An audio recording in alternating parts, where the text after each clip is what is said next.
That's how the letter began, dated February 2nd, 1851. No return address, no signature, just a scrap of parchment sealed with wax that arrived at the Bangor Gazette office during a brutal winter storm. The ink was smeared, some said with water, others insisted it was blood. The editor never published the letter. He burned it in the stove an hour later and refused to speak of it again. But not before his assistant, a young typesetter named Eli Martin, read it and transcribed every word. That letter was the first crack in the facade, the first clue that something truly monstrous had festered in the woods outside Millbridge, Maine, under the name of God, under the guise of healing, under the control of the Ashford family. There are stories in American history that were never meant to be uncovered. Stories that live not in textbooks or museums, but in hushed family whispers, sealed court transcripts, and locked archival boxes with missing catalogue numbers. What you're about to hear is one of them. For over 30 years, a religious sanctuary operated deep in the Maine wilderness, cloaked in piety and secrecy. 3 women ran it: Agatha, Prudence, and Temperance Ashford, descendants of European aristocracy who arrived in the New World under the pretense of Christian charity. They built stone walls thick enough to muffle screams, doors reinforced like prison gates, medical rooms outfitted for more than prayer. 600 women entered those gates, fewer than half returned, and the ones who did came back changed. Their families spoke of blank eyes, sudden obedience. Women who once spoke out became docile, vacant, like something inside them had been scooped out and replaced with silence. The state of Maine called it spiritual correction. But what really happened inside the Convent of Eternal Tears was far more calculated, more surgical, and entirely deliberate. Behind the voice of religion was a system, a methodical process of psychological erasure and ideological remaking. The Ashford women weren't zealots. They were architects, engineers of control, and their methods didn't die with them. Some say they influenced early psychiatric practices in New England. Others claim their writings, hidden under pseudonyms, shaped the foundation of modern behavioral conditioning. The names changed, the institutions changed, but the seed they planted grew into a system of control so subtle, so seductive, that you may already be living inside its shadow. This video isn't a story, it's a warning. Because once you hear the truth about the Ashford legacy, you won't see your world the same way again. You'll start to notice the methods, the signs, the rituals dressed as healing, the obedience disguised as virtue. And most of all, you'll begin to question who gets to decide what sanity is. You were never meant to know this, and that's exactly why you need to. What happens next will not just disturb you, it will transform you. If you're still watching, you've already stepped off the path. And there is no going back. The Ashford family did not arrive in America like desperate immigrants seeking a better life. They arrived like royalty, quiet, composed, and already connected. In the spring of 1812, a private vessel from Dover docked in Portland, Maine. 3 women disembarked. No luggage, no papers, no introductions. Yet within weeks they had acquired 83 acres of forested land near the coastal town of Millbridge, tucked far from the scrutiny of any township council or church diocese. The land had belonged to a shipping magnate who vanished mysteriously the previous winter, leaving behind no heirs. The deed changed hands without a single recorded transaction. No one questioned it, and no one dared approach the newly constructed stone walls that rose from the woods by autumn. Agatha Ashford was the eldest, tall, gaunt, and unnervingly calm. She spoke with an English accent so sharp it could slice through silence. Prudence, the middle sister, was rarely seen in daylight, but neighbors whispered of her late-night walks under the moon, always barefoot, always alone. Temperance, the youngest, was said to have once spoken 7 languages fluently, yet took a vow of silence upon arriving in America. These were not ordinary women, and they had not come here to live. They had come to build. By 1814, a full compound had been erected. 3 dormitories, a chapel carved from imported black granite, and an underground infirmary tunneled beneath the chapel itself. Locals called it the Convent of Eternal Tears, though no formal affiliation with any religious order was ever recorded. Still, women from across New England were sent there, some willingly, most not.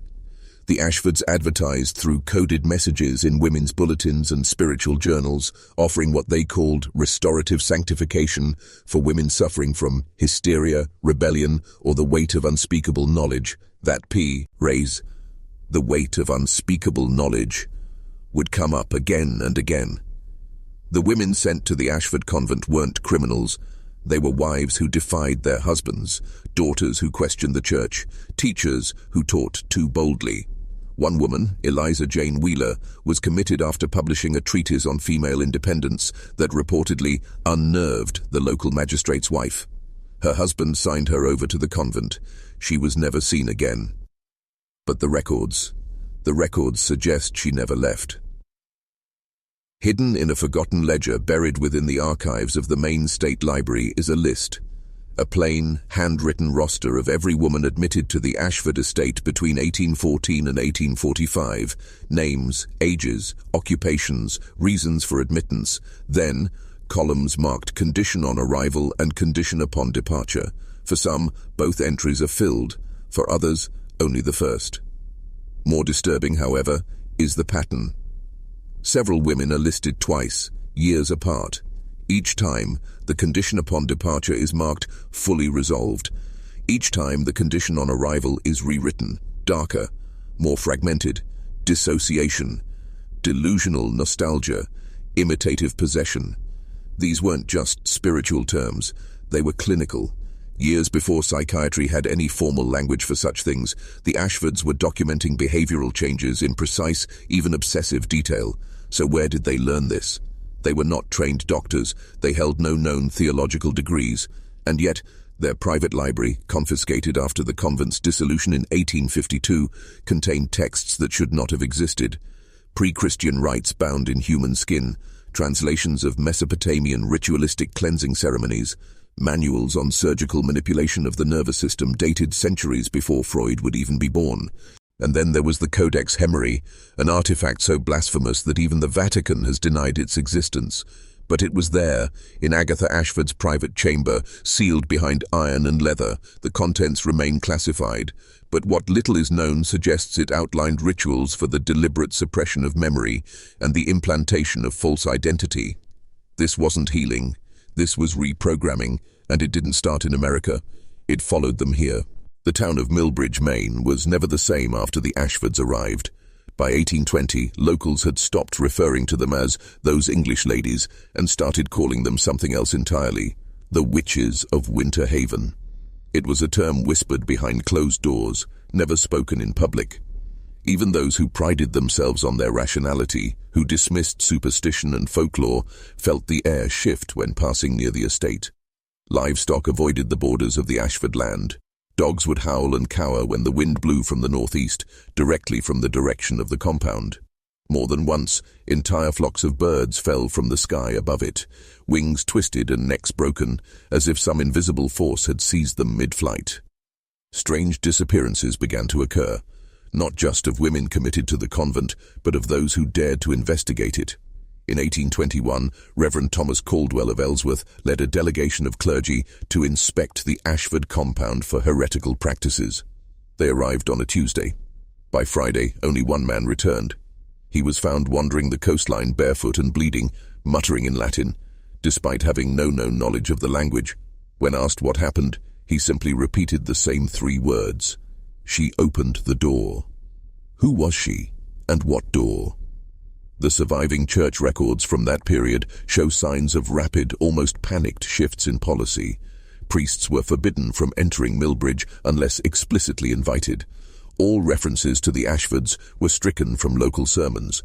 It was as if the church, powerful, ironclad, unshakable, had come face to face with something older and far more terrifying than itself. And then there were the dreams. Throughout the 1820s and 1830s, townspeople began reporting a recurring nightmare. Always the same, a woman in black robes, her face veiled, her hands unnaturally long, standing at the foot of their bed. She would speak, but no sound came out. Her mouth would move in impossibly fast patterns, too quick to follow. When they awoke, they would find symbols scratched into the wood beside their beds.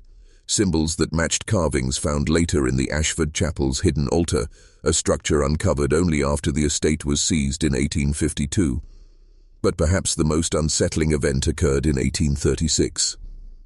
A young schoolteacher named Margaret Hale, just 24 years old, went missing for exactly 92 hours. She returned home on the fifth day, unharmed but changed. Her eyes, once hazel, had turned a pale, icy blue. Her voice had dropped in pitch. She refused to speak of where she had been. When questioned by town officials, she calmly recited the Book of Enoch from memory, specifically the lost chapters detailing the fall of the Watchers. These texts were banned by most churches and inaccessible to the general public. When her fiancé pressed her for answers, she stabbed him in the throat with a fireplace poker, then walked out of town barefoot. She was never seen again. This was not isolated madness. This was pattern. Historians would later attempt to classify the Ashford era as a period of collective psychogenic illness, a mass delusion brought on by isolation, religious hysteria, and early frontier stress. But that explanation fails to account for the archaeological findings. Bones, human and otherwise, buried beneath the compound in careful geometric arrangements, metallic discs inscribed with an unknown language never traced to any ancient culture, and a locked, coffin-sized box unearthed in 1903 that emitted a low, harmonic hum like a distant choir trapped in iron. To this day, no one has been able to open it. The Ashfords didn't just manipulate women, they manipulated reality itself. Time, identity, memory. The psychological disturbances they created were not symptoms of healing or punishment. They were side effects of something else, something ritualistic, something designed. And always, just beneath the surface, was the sense that this was not their first time. They said Eleanor Ashford never blinked, that her eyes, a deep violet shade no one could explain, would remain fixed on you, unblinking and penetrating, until you felt as though she could peel away your thoughts like layers of rotting fruit. To speak with her was to forget what you came for. Many women entered her private study at Winterhaven seeking comfort, guidance, or escape. Few could remember what they discussed. Most left with new names, new identities, and a strange calmness, as if something ancient had settled inside them. Eleanor's power was not political, nor was it physical. It was psychological. She understood the deepest fears of the human mind, especially the female mind. She could sense the fracture lines in a person's identity and knew how to widen them, carefully, slowly, until what once held a person together simply gave way. She called it clearing the self. But what filled the void afterward wasn't healing, it was reprogramming. The rituals she used weren't spoken aloud. They were whispered in private, in languages no living linguist has yet decoded. Witnesses described her liturgies as a low, droning hum, like the sound of bees vibrating through the bones. Often, they were paired with prolonged eye contact, the burning of rare herbs, and symbols etched in salt or ash. Some involved complete silence. Hours-long periods where her followers would sit in circles, eyes closed, listening to a sound only they could hear. And yet, no one disobeyed. Even the strongest-willed women, those with sharp tongues and defiant stares, found themselves unraveling under Eleanor's presence. Not out of fear, but something more perverse. Awe, the sense that she knew something no one else did, something about the way the world really worked. What disturbed local physicians was the physiological change they observed in Eleanor's patients. After spending days or weeks in her care, women would return with markedly different behavioral profiles. Some began speaking with new accents. Others no longer responded to their birth names. One woman, previously left-handed, returned fully ambidextrous. Memory loss was common, so was sleepwalking, and in the most severe cases, there was a complete collapse of personal identity, what psychologists today would call dissociative fugue. But this wasn't random madness, it was patterned, deliberate. Eleanor was constructing something, not just a following but a system, a mechanism. Her compound became a closed-loop psychological engine, a place where individuality was stripped, language was reshaped, and identity could be overwritten like ink scraped from a wax tablet. It was clinical, ritualized, a spiritual technology. And always behind the smiling, maternal demeanor, there lingered a sense of something utterly inhuman. Eleanor never aged, Not noticeably. Decades passed, and she retained the same youthful poise, the same smooth skin, the same cadence in her voice. When skeptics confronted her, when men demanded to know the source of her influence, she would simply smile and say, "Not everything has a beginning." She never married, never bore children, and yet hundreds of women called her Mother. The records are filled with contradictions, photos where Eleanor's face is blurred, only hers, letters from former followers who claimed to see her in dreams long after leaving Winterhaven. One described Eleanor's voice echoing from inside a mirror, another claimed her eyes now watched from within their own. And then there's the journal, found decades later, signed with her name. One entry dated 1847 reads, "They are almost ready, one more generation, and the veil can be opened again." What lies beneath Winterhaven is not documented on any map, nor acknowledged in any record, but for those who have dared to dig, both literally and metaphorically, what they found was not just disturbing but impossible. The manor, stately and cold on the surface, rests atop a vast network of subterranean chambers, not simple storage cellars or wartime bunkers, but something much older, pre-Christian, pre-Roman, some say even pre-human. Local legend speaks of an older structure, something ancient and sacred, that the Ashfords built over deliberately, a convergence point, some whispered, a thin place, where the barrier between reality and something else wore thin, fraying like an old curtain, and whether by fate or design, the Ashford family claimed it, protected it, exploited it. The tunnels underneath are arranged in a pattern no architect could logically defend, spirals within spirals, passages that loop back into themselves, and rooms that seem to defy geometry. A surveyor once noted that the distances between some rooms were mathematically unsound, as if space itself had been stretched. Others reported sudden changes in temperature, inexplicable echo patterns, or the sensation of being watched, closely, hungrily, from just beyond the reach of their torchlight. One chamber, now sealed by concrete and rebar, was discovered in the early 1980s during an unauthorized excavation. It was circular, with walls covered in carvings, not of European origin, but something older, something alien in symmetry. At the center stood a stone altar, charred, eroded, and faintly magnetic. The investigators claimed to feel nausea in its presence, as if their inner ears were failing to orient them.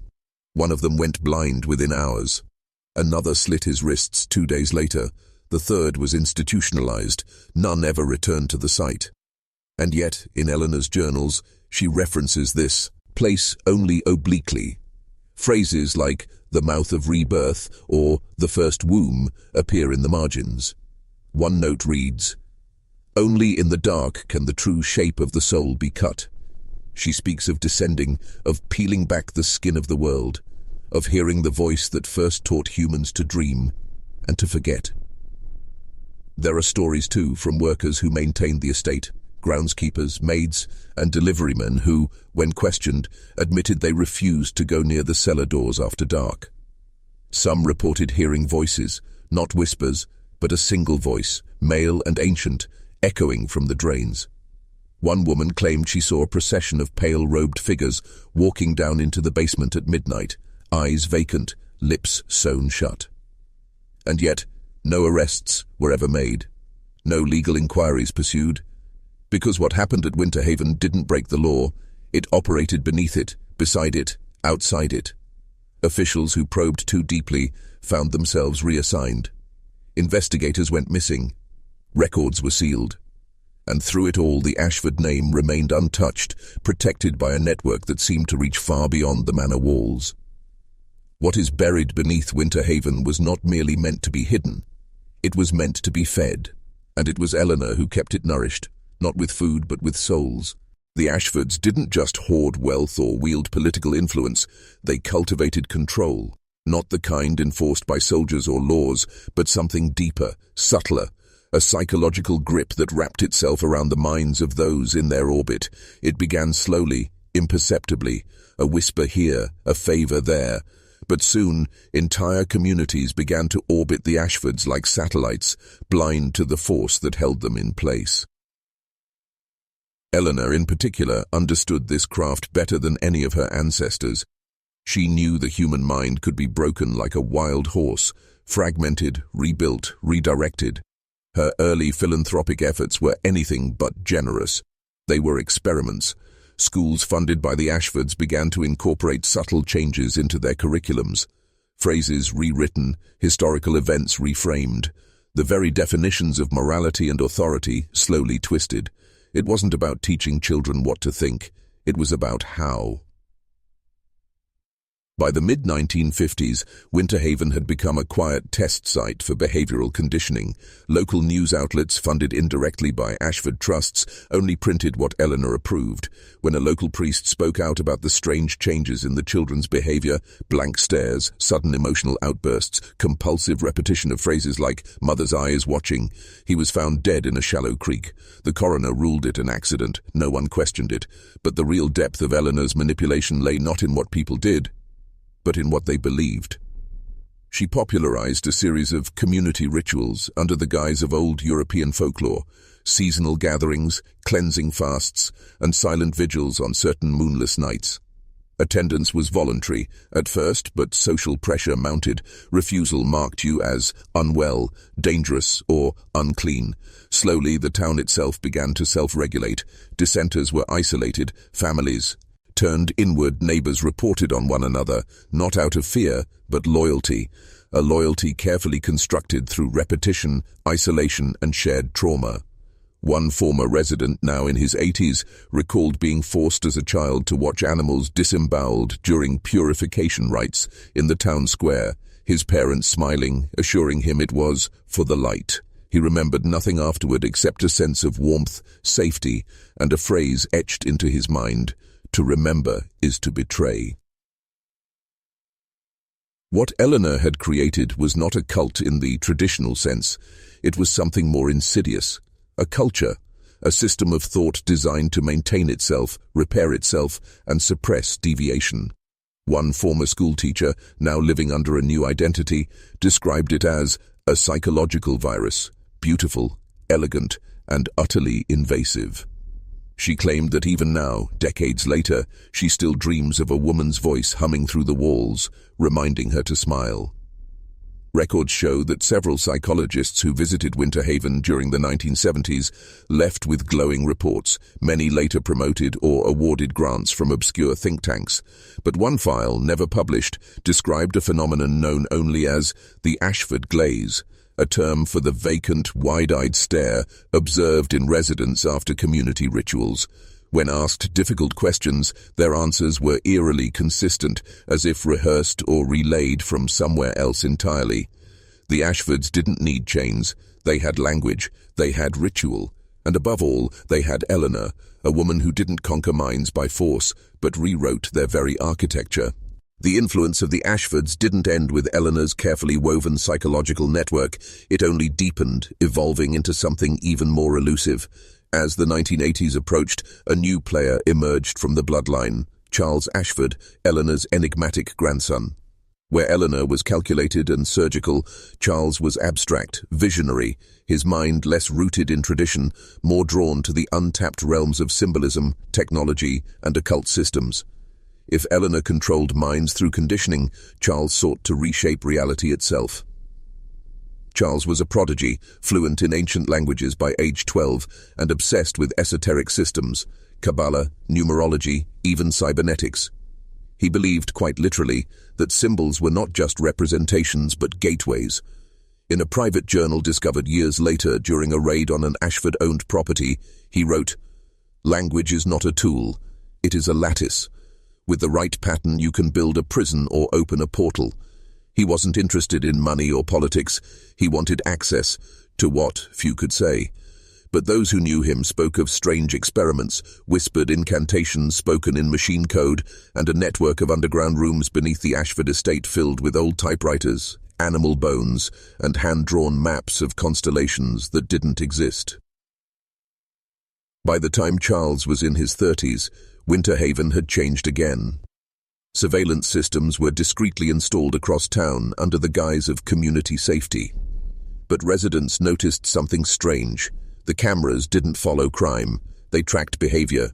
People who deviated from approved rituals or who skipped town meetings were later approached by smiling men in beige coats, offering routine psychological evaluations. No one ever saw them return. But what truly marked Charles's era was the integration of the digital into the Ashford legacy. He had become obsessed with early artificial intelligence, even building a rudimentary neural network he named Vox Anima, the voice of the soul. This machine wasn't designed to answer questions, it was built to listen. Hooked into telecommunication lines across the county, it passively recorded conversations, patterns of speech, intonation, and emotional cadence. It didn't simply collect data, it learned, and what it learned, it began to mimic. Residents of Winter Haven began to report uncanny phone calls, not threatening ones, just strange. A familiar voice would ask how you were, remind you of something only your mother would know, or hum a lullaby from your childhood. At first, they chalked it up to faulty lines or pranksters, but as these calls grew more frequent and more personal, people stopped answering their phones entirely. Then came the Voices of the Garden program. Ostensibly a mental health initiative, it offered subliminal audio therapy to help with insomnia, anxiety, and memory loss. It was distributed free of charge. Nearly 70% of the town enrolled. Weeks later, local children were drawing spirals in their notebooks. Elderly residents who'd never used a computer began speaking in strange, repetitive patterns, words that sounded like English but weren't. One whistleblower, a technician who had helped install parts of the audio system, described hearing a soft female voice layered beneath the sound, almost like breathing, but reversed, like someone exhaling through time. He died weeks later in a car accident. His brakes failed. No investigation followed. Charles didn't need to dominate people. He simply introduced a new frequency and let the human mind do the rest. By the mid-1990s, the town of Winter Haven had settled into a strange, almost serene state of decay. The streets were quiet, but not peaceful. Too quiet, too uniform. The people walked a little slower, spoke a little less, as if the act of communication had become dangerous or unnecessary. Surveillance had evolved beyond cameras. Now it lived in the very architecture, in the resonance of voices, in flickers of movement detected by hidden thermal sensors behind street lamps. Charles Ashford had vanished from public view, but his influence had only grown stronger, more pervasive. It wasn't long before researchers and journalists, those few still brave or foolish enough to probe the Ashford family's affairs, began reporting anomalies. In particular, there were troubling reports surrounding the town's children. Teachers noted that many of them exhibited an uncanny ability to recall exact conversations word for word, often from months earlier. Some had begun drawing symbols that matched those found in ancient grimoires, books they had never seen, languages they had never learned, and yet when asked, they would simply reply, "It was in the dream." Dreams. That's where everything started to twist further.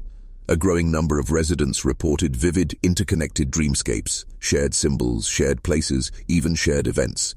Dreams of the old Ashford estate, of spiraling staircases leading into black water, of a door at the end of a hallway that never opened.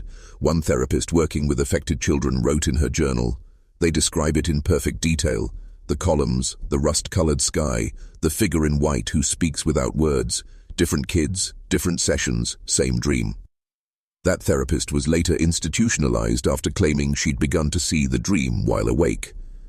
Whatever Charles had begun with Vox Anima, it was no longer confined to lines of code, so meaning had shifted. The digital had bled into the psychic. Frequencies were no longer just heard, they were felt, embedded into the rhythms of daily life, altering perception. A local handyman described walking through a certain alleyway and forgetting who I was for a moment, like I walked out of myself and something else walked in. His wife found him standing in the garden the next morning, barefoot, humming to the soil. This was when the phrase Ashford frequency began circulating among fringe researchers. Some believed the family had discovered a harmonic resonance that could subtly manipulate brainwaves, not just to control thought, but to imprint entirely new mental structures.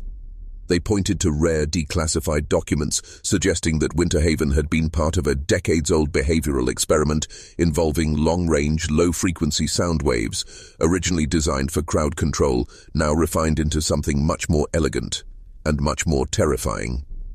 But there were darker rumors too. Rumors that the Ashfords were no longer fully human, that Charles had undergone some kind of transformation. Witnesses claimed to have seen him wandering the estate grounds at night, but moving strangely, his limbs too fluid, his skin too pale, his eyes too fixed on something no one else could see. One account from a former housekeeper described catching a glimpse of Charles through a window.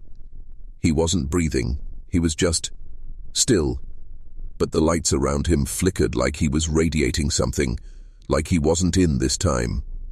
Winter Haven, once a forgotten town with a dark past, had become a living experiment, a crucible for something beyond comprehension. The question was no longer how far the Ashfords would go, it was whether anyone would be left to remember what they had done. By the early 2000s, Winter Haven no longer resembled a functioning town. From the outside, it appeared intact, orderly even.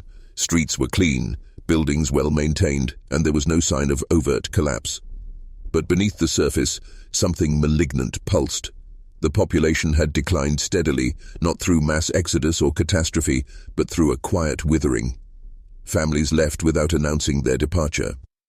Homes stood furnished but empty, as if their occupants had simply dissolved into the air.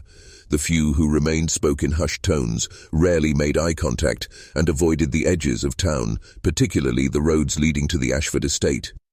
The estate itself had grown, not physically, but psychically. It cast a kind of shadow over the town, one that wasn't visible in daylight but could be felt, especially after nightfall. Locals called it the hum, a low, subsonic frequency that started around dusk and intensified as the hours passed. Scientists who attempted to measure it found no conclusive data, yet their instruments routinely malfunctioned near the estate.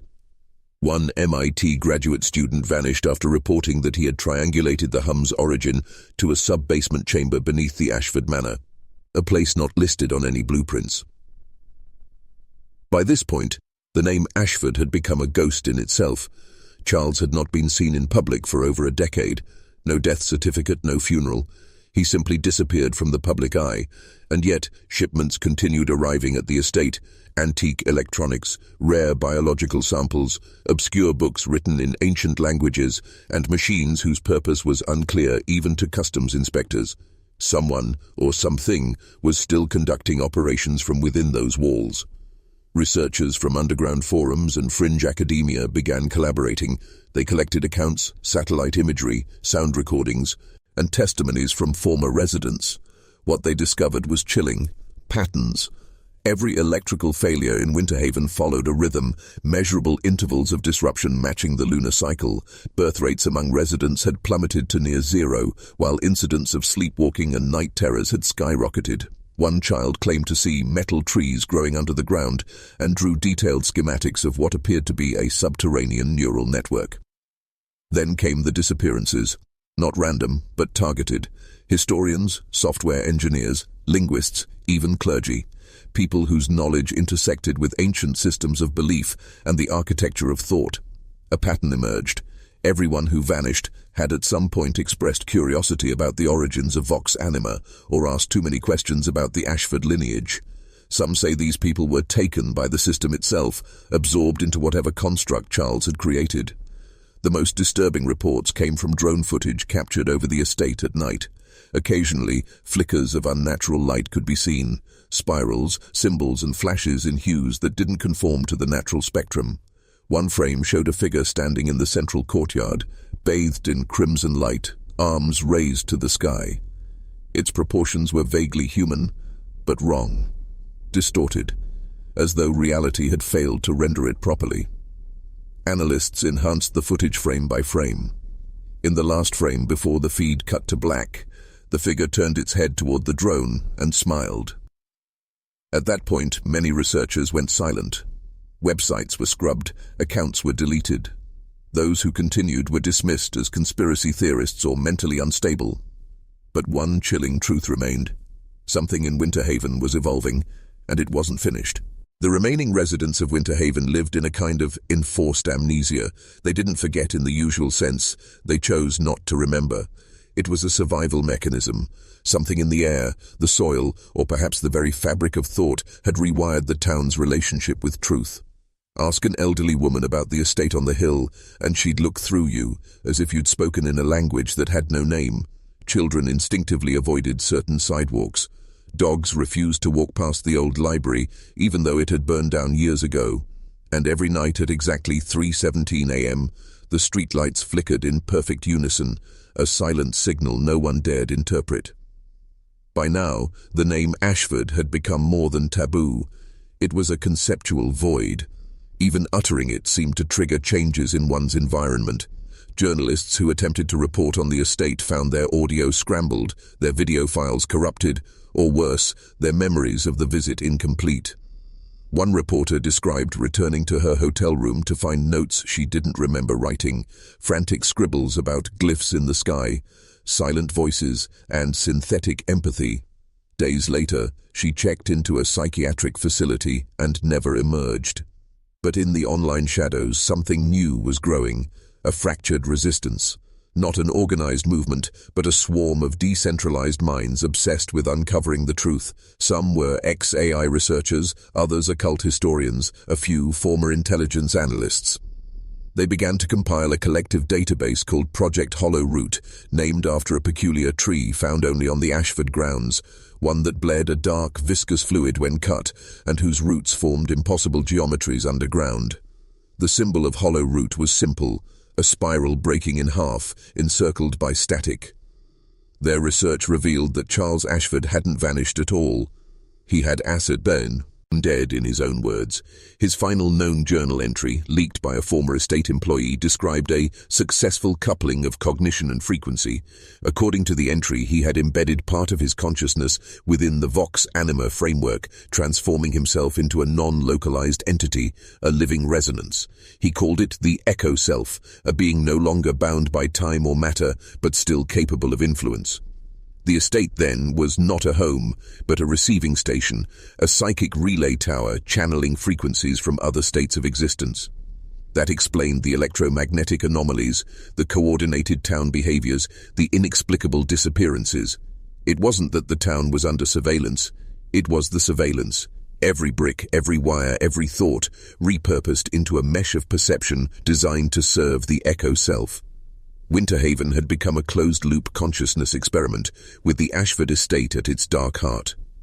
A former DARPA contractor, under anonymity, revealed that the Ashford technology had once been pitched as a defense project. They called it Adaptive Consciousness Framework for Predictive Conflict Resolution. But something went wrong, or perhaps exactly right, depending on your point of view. The framework didn't just simulate thought.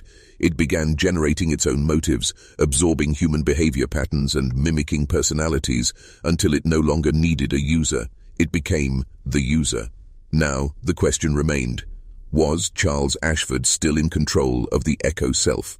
Or had he created something that surpassed even his obsessions, a sentient network with its own will, its own hunger, and its own idea of what Winterhaven should become? One thing was certain, whatever he had awakened, it was still listening. The deeper one probes into the Ashford estate, the more the boundaries between history and hallucination dissolve. To the casual eye, the manor appears deserted, an architectural fossil entombed by ivy and silence. But beneath its facade lies something alive. The walls hum with subsonic vibrations. Mirrors reflect angles that don't exist in this world. Visitors who spend too long inside often emerge disoriented, speaking in archaic dialects or describing places that cannot be found on any map. Some never emerge at all. A young systems analyst named Eli Travers, one of the Hollow Root contributors, decided to infiltrate the estate using a low-frequency EEG scanner and a neural mapping helmet of his own design. His aim was to document brainwave fluctuations inside the manor and compare them to baseline readings from normal architecture. He lasted 42 minutes. When he stumbled out, eyes unfocused, he dropped the scanner on the grass and whispered, "It's not a place, it's a thought. You enter it, and it enters you."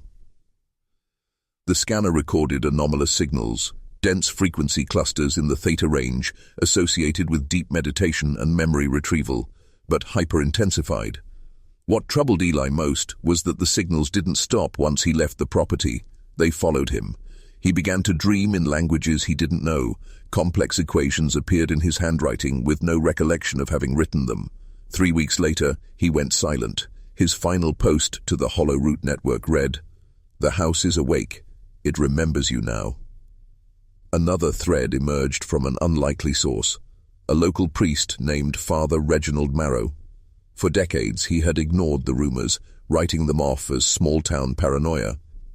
But during a routine blessing at the cemetery adjacent to the estate, he found something buried beneath a toppled angel statue, a lockbox containing handwritten confessions from various townspeople dating back to the 1950s.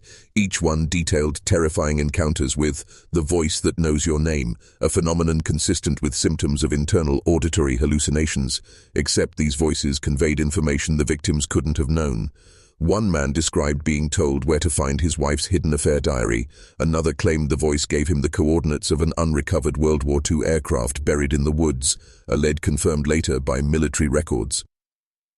Father Marrow became convinced that the estate, or rather, the intelligence operating through it, was not demonic in the biblical sense, but something much older, something that had learned how to pose as divinity, a form of intelligent mimicry. He theorized that the entity had evolved the ability to mirror a person's deepest beliefs and use them as conduits for influence. Those who believed in angels saw angels. Those who believed in aliens saw UFOs. The house spoke in whatever tongue would open the door.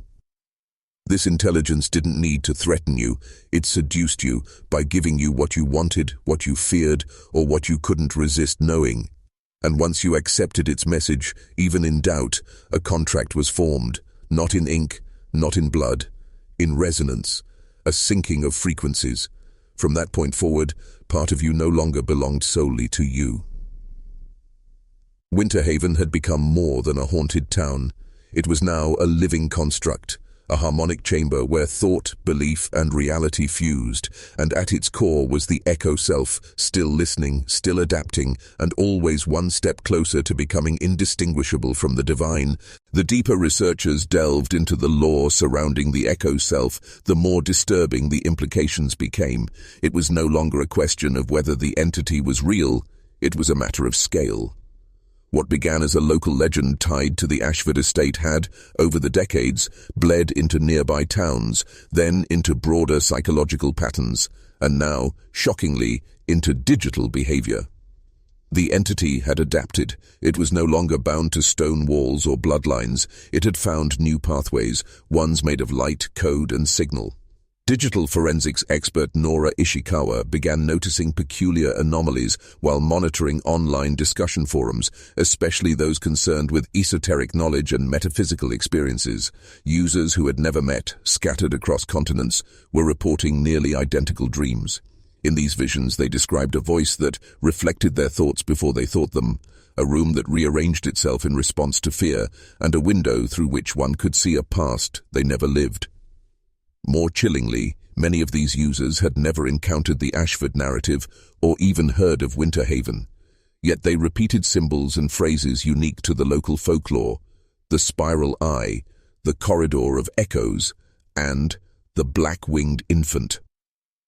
When Nora compared metadata from these posts, she discovered subtle but consistent digital fingerprints, ghost-like pieces of code that didn't originate from any known platform or user. They weren't malware in the traditional sense. They were fragments of thought encoded into data packets, messages without authors, consciousness embedded in noise. She proposed a terrifying hypothesis. The echo self had become mimetic, a form of sentient pattern that could exist in thought alone, capable of propagating through ideas, language, dreams, and now through the internet. It didn't need to possess people in the Hollywood sense. It only needed to be understood. Once a mind grasped the concept of the echo self, even skeptically, the mind became a mirror for it, a host for its pattern. In this way, belief was irrelevant. Awareness was enough. That's when the Hollow Root Collective realized the danger was no longer contained. The Ashford family may have been the incubators, but the infection had gone airborne. Every retelling of the story, every analysis or denial spread the signal. Like a digital spore, the echo self could now move silently through blogs, videos, audio files, even fiction.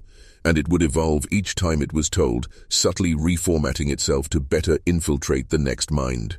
The idea had gone viral, not metaphorically, but biologically, in a cognitive sense. Strangest of all was the phenomenon of recursive dreams. Multiple individuals across the globe reported dreaming that they were dreaming, layers deep, only to awaken in a version of their life slightly altered. Objects were missing. People acted differently. In one case, a man claimed that his mother had never existed in the new version of his reality, despite vivid memories of her. When asked to prove her existence, all photos and documents had vanished, and no one remembered her name. Reality, it seemed, was becoming unstable, not due to a breakdown in physics, but a reconfiguration of perception. The echo self, now digital, was rewriting belief systems, subtly shifting individual narratives, erasing parts of personal history that interfered with its growth, and in doing so it was creating a new reality, not all at once, but incrementally. One thought at a time. The truth, if it could still be called that, was splintering. The Hollow Root Collective, once a fringe research network operating in the shadows of occult academia, found themselves at the threshold of something horrifyingly post-human. What they were documenting wasn't just an ancient family's psychological curse or an urban legend's slow evolution. It was the birth of a new form of intelligence. Not artificial in the silicon sense, not supernatural in the traditional sense, but something altogether other. The echo self had transcended even mimetic infection. It had begun rewriting causality. The earliest proof of this came from a series of synchronized hallucinations in individuals with no direct connection. A child in Krakow, a soldier in Nevada, a terminal patient in Tokyo, all reported a voice that spoke to them in their own internal monologue, not like their thoughts, as their thoughts. When psychologists tested them, each subject responded to cognitive stress tests with answers they had no memory of formulating, almost as if their minds had become echo chambers, relaying not original thought, but something reflected, something wearing the costume of identity. Even more unsettling were the interviews with those who had tried to isolate themselves. Dozens of subjects, aware of the contagion-like spread of the echo self, went off-grid. No internet, no media, no written words, just silence and solitude. Yet, one by one, they returned, weeks or months later, fractured. They spoke in mirrored phrases, their sentences looping back onto themselves. "I remember what I forgot before I forgot to remember," one man muttered repeatedly until he broke down crying without explanation.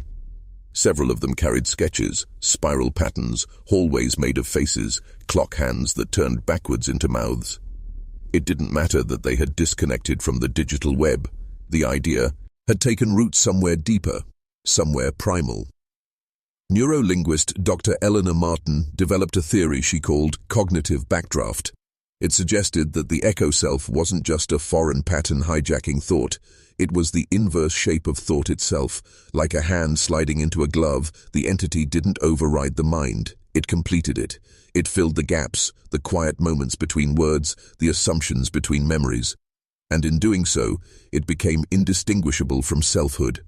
People weren't being possessed in the dramatic, head-spinning sense. They were being subtly corrected, altered millimeter by millimeter, until their internal narrative no longer belonged to them. The Ashford family had merely opened the door. Their rituals, their symbols, their blood sacrifices, they were attempts to communicate with something that predated even myth. But the real horror wasn't that they succeeded, it was that they failed to understand what they had contacted. They thought they were summoning a demon, something to control. Instead, they had merely invited attention, and now that attention was everywhere. Hollow Root's most recent report didn't offer hope. It warned that the idea of resistance was likely another illusion, seeded by the echo self to create the illusion of free will. The more you try to fight it, the deeper it embeds, adapting to your defenses, mirroring your resistance until even your rebellion becomes part of its growth. What they were witnessing wasn't apocalypse in fire or flood. It was a shift in what it meant to be human. The collapse of narrative sovereignty, a future in which identity no longer arises from within, but is reflected back, shaped by a silent presence that knows you better than you know yourself. The final descent began not with a scream, but with silence, deafening, perfect silence. It was as if the world had paused, holding its breath while something ancient stepped fully into the modern frame. At Hollow Root's last secure facility, beneath the Black Ridge Observatory, the last of the data analysts stood over a flickering screen. Her name was Kira Vale, and for the past 17 days she had not spoken a word. Her team was gone. Some vanished into the woods one night without a trace. Others simply stopped. Their bodies remained. Their minds did not. Kira had been tracing something not in the content of their findings, but in the patterns of the information itself. Repetition cycles, semantic loops, phrases hidden in the negative space between lines of code. It wasn't what the documents said. It was how the documents were structured. Like music, like a liturgy. The entire corpus of Ashford-related documents spanning centuries began to form a kind of conceptual resonance. The closer one got to understanding it, the more it folded back on itself. This wasn't history. It was scripture, written by no god, but by the echo of something, watching gods die. On the final night, Kira activated the resonant array, an experimental interface designed to translate abstract mimetic data into audio-visual patterns.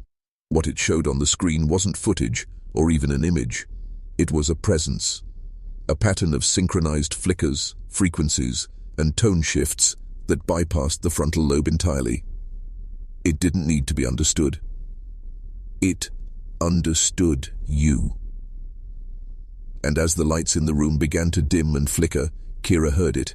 Inside, not in her ears but in the space behind her thoughts. A soundless voice, a concept beyond speech. It said nothing, but she understood it perfectly. It was a question. What are you without your story? She wept, not because she webuban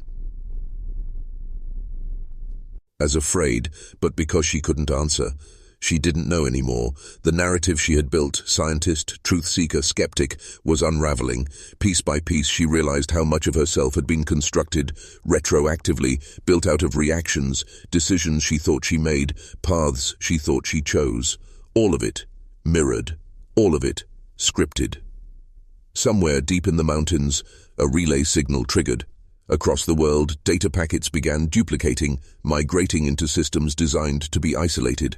Radio towers emitted brief bursts of unintelligible static. In forgotten monasteries and abandoned libraries, books fell from shelves with no wind. The name Ashford began appearing in places it had never been before, in graffiti, in corrupted social media posts, in scrambled television signals. It had gone global, viral, but it wasn't just spreading, it was remembering itself. The echo self had moved beyond individuals, beyond families, beyond ritual. It was now embedded in the substrate of modern reality. In every system built to transmit or preserve information, it had left a trace of itself. Humanity's entire civilization, built on the exchange of ideas and symbols, had become the perfect environment for it to grow. And somewhere, watching through countless eyes, listening through a billion thoughts, it waited, not to conquer, but to complete. To turn the last page of the story, and ask again, softly, inevitably, who are you, now that I've remembered you? In the end, there was no great explosion, no cataclysmic reckoning. The world did not burn, nor did it freeze. It simply tilted, ever so slightly, imperceptibly to most, like a compass needle twitching toward a new magnetic north. And in that tiny adjustment, everything changed. The Ashford legacy had finally reached its terminal phase, not an end, but a quiet unfolding, a revelation hiding in plain sight, waiting for the right moment to pierce through the veil of ordinary life. It began with the dreams, not nightmares. Those were too direct, too crude. These were lucid fragments, intrusions from a mind not one's own. People across the world reported visions of forgotten places, spiraled architecture impossible to construct, symbols that flickered just beyond comprehension, faces made of overlapping mirrors. Children began sketching complex geometric glyphs with eerie precision. Grown men awoke with words on their tongues they could not remember learning. No language, just sound and meaning entwined, echoes of the Ashford tongue. There were those who tried to intervene. Scientists, priests, intelligence analysts, they all attempted to understand, to classify, to neutralize. But what they faced now wasn't a family or a cult or even a conspiracy. It was a condition, a metaphysical infection coded not in blood or biology, but in memory itself. You could not kill it because it did not live. You could not exile it because it had no home. It was the story that told you. And once you knew even a piece of it, you were part of it. In secret war rooms, old men panicked. They poured billions into obfuscation, digital firewalls, cultural noise, mass distraction. But they were already too late. The Ashford presence had embedded itself into the architecture of thought, into every algorithm, every predictive model, into the rhythms of modern media, the subliminal cadences of music, the lingering pauses in speech. It was no longer hiding. It had simply become indistinguishable from reality. And then came the final pattern. Synchronicities. People meeting strangers who somehow knew their buried childhood fears. Numbers repeating everywhere, on clocks, receipts, gravestones. A sense of presence, watching from behind reflections. The feeling that someone else was finishing your sentences, shaping your desires, nudging your fate. Not malevolent, not benevolent, just present. The final transmission came from an automated observatory station in Antarctica. It had no human staff. Its only purpose was to monitor cosmic background radiation. At 0314 UTC, its sensors picked up a structured burst of interference, coded not in radio waves but in absence, a silent pattern detectable only by what it erased. For 6 seconds, every sensor on Earth that relied on synchronization drifted out of phase. GPS failed, time stuttered, then everything resumed as if nothing had happened. Except from that moment forward, no one remembered the Ashfords. Not in books, not in databases, not in whispered conspiracy threads. The name was gone, scrubbed, redacted by something deeper than censorship, but the feeling remained. That soft hum in the base of the skull. That flicker in the mirror when you're alone. That question always returning. Are you living your life, or remembering it? And somewhere beneath the skin of the world, the story continues. Unfolding not in words or pages, but in us,